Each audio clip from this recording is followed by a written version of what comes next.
নমস্কাৰ আমাৰ channel SK school of ইকনমিক্সলৈ আপোনালোকক পুনৰ এবাৰ স্বাগতম জনাইছোঁ।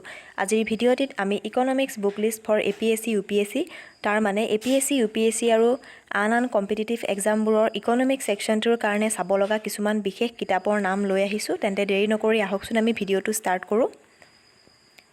প্ৰথম কিতাপখন হৈছে ইণ্ডিয়ান ইকনমি বাই ৰমেশ সিং।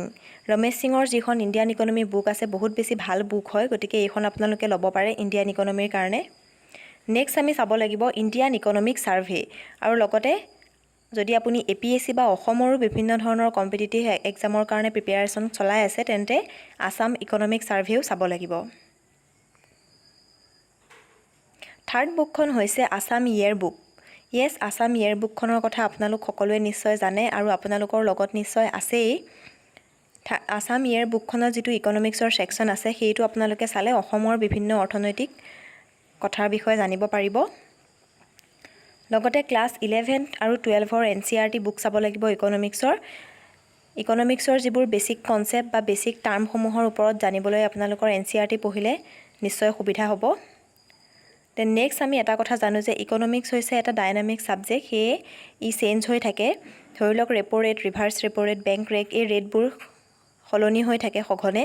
গতিকে এইবোৰৰ বিষয়ে আপডেট থাকিবৰ কাৰণে আপোনালোকে নিউজ পেপাৰ পঢ়িব লাগিব। The Hindu, Assam Tribune, Economic Time এনেধৰণৰ নিউজ পেপাৰবোৰ পঢ়িব লাগিব। লগতে এডিশ্যনেলি দুখন ইণ্ডিয়ান ইকনমিৰ বুকৰ নাম মই ইয়াত উল্লেখ কৰিছোঁ। এখন হৈছে Indian economy by PK Dhar and Indian economy by Datt and Sundaram. Indian ইকনমিৰ বিষয়ে বহুত ভালকৈ ডিটেইলছত এই দুখন কিতাপত পোৱা যায়, গতিকে এই দুখন কিতাপ আপোনালোকে ল'ব পাৰে। লগতে লুচেণ্ট আৰু জেনেৰেল নলেজ বাই মনোহৰ পাণ্ডে, এই দুখন কিতাপৰ যিটো ইকনমিক্সৰ ছেকশ্যন আছে সেই ছেকশ্যন কিতাপ আপোনালোকে পঢ়িব পাৰে। আশা কৰিছোঁ আজিৰ ভিডিঅ'টো চাই আপোনালোক নিশ্চয় উপকৃত হ'ল। যদি চাই ভাল পালে তেন্তে এটা লাইক কৰি দিব, লগৰ বন্ধুবৰ্গক শ্বেয়াৰ কৰি দিব আৰু কিবা ক'ব লগা থাকিলে তলত কমেণ্ট কৰি জনাব। আৰু লগতে আমাৰ চেনেলটো যদি এতিয়াও ছাবস্ক্ৰাইব কৰা নাই তেন্তে ছাবস্ক্ৰাইব কৰি ল'ব। Thank U.